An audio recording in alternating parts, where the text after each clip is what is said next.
By now, you have probably heard of the company called Groupon, even though it started only 3 years ago as a side project of a quirky young Midwesterner.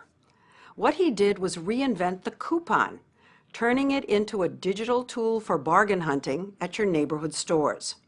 The company took off almost overnight. It's global now, raking in hundreds of millions of dollars a month. Wall Street took notice.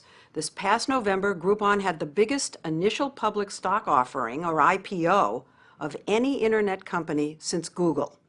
The company's worth jumped to an unexpected $18 billion on the first day of trading. And yet, Groupon is the subject of a fierce debate. Will it revolutionize how we shop in the long run, or just end up a passing fad? The answer depends in part on the 31-year-old who came up with the idea, Groupon's founder and CEO, Andrew Mason. What is a Groupon? A Groupon is essentially a voucher that's worth money that you can take into a business and use like cash. When you subscribe and you get these emails every day, it's a great way to explore your city and get and find out about really cool local things to do. The deals are at least 50% off. So for example, a $40 meal for a $20 coupon, or a half-off hot air balloon ride. Groupon has 150 million subscribers who get a daily email with deal offers from local businesses. Is it usually for something that we don't really need?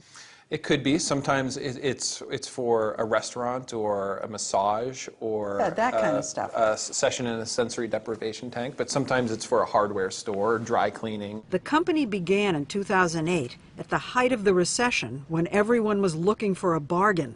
And then it grew so quickly, so fast, it took everyone by surprise, including Andrew Mason. Once we started Groupon, the success was intoxicating, and it was just this rocket ship ride that you couldn't let go, but you didn't want to let go either. Not only did Mason launch a retail revolution, he brought the company to a place where, in this economy, they hire up to 150 new employees a week. How many people do work for Groupon? Across all 46 countries that we're in, we have about 10,000 people. Groupon's headquarters in Chicago is part tech startup, part old-fashioned call center. Hi, this is Sadie calling with Groupon. Unlike most .com rocket ships, Groupon looks like a real business. Where most websites rely on algorithms, Groupon relies on actual human beings. And did you want to go ahead with the 25 for 50 for the mani-pedi deal? Or what these human beings, the salespeople, do is think up deal ideas, then convince local merchants to offer them at half price. So what we're going to do is actually customize a deal specifically to you. Groupon has found out by trial and error how to present its deals. Used to be male and female subscribers got the same emails every day. Now Groupon is tailoring its offers by age and gender.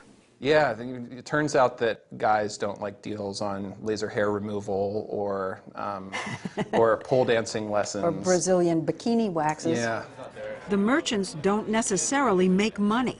The offers are half price to begin with, and Groupon takes nearly 50% of that. But it's a marketing tool that gets lots of people in the door. When the Shed Aquarium in Chicago ran a Groupon, 14,000 people showed up. It's a group coupon, a Groupon. What you did was you took a spam business, a junk mail business, and somehow made it entertaining and cool. We do realize that we're sending people an email every single day, and that could get annoying. So there's got to be something else there that keeps you engaged and keeps you from unsubscribing. That something is the absurdist humor in the Daily Deal write-ups. 400 writers and editors, more than most newsrooms, come up with hundreds of these pitches a day with twists of phrases and logic. Here's one for a dentist. Humans developed smiles as a way to deflect predators in the wild and former bosses in the grocery store. The loopy write-ups give Groupon its personality, which seems to seep down from the very top. Andrew Mason is known as a little wacky himself. As a gag, his executive washroom is a porta potty. And look at this. Exhale, step back into plank position. Can you name another CEO with a demo on YouTube Inhale. in which you're sitting around in front of a Christmas tree in your skivvies One more time. doing yoga? No, and that's a huge problem.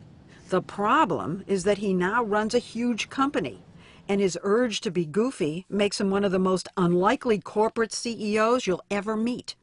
I think if there's any difference between me and a traditional CEO, it's that I've been unwilling to change myself or shape my personality around what's expected. So here's a question that you hear a lot. Is Andrew Mason ready to be a CEO? Am I as experienced or mature or smart as other CEOs? A big company's Yeah. worth as much as yours. Yeah, no, probably not. But there's something I think very useful about having a founder as the CEO. According to Forbes magazine, it's so useful, Groupon is the fastest growing company ever. Enter their offices and there's the Forbes cover, but it's surrounded by other covers of high-tech has-beens, as if they're asking themselves, could we be the next to fall by the wayside? It's a good question.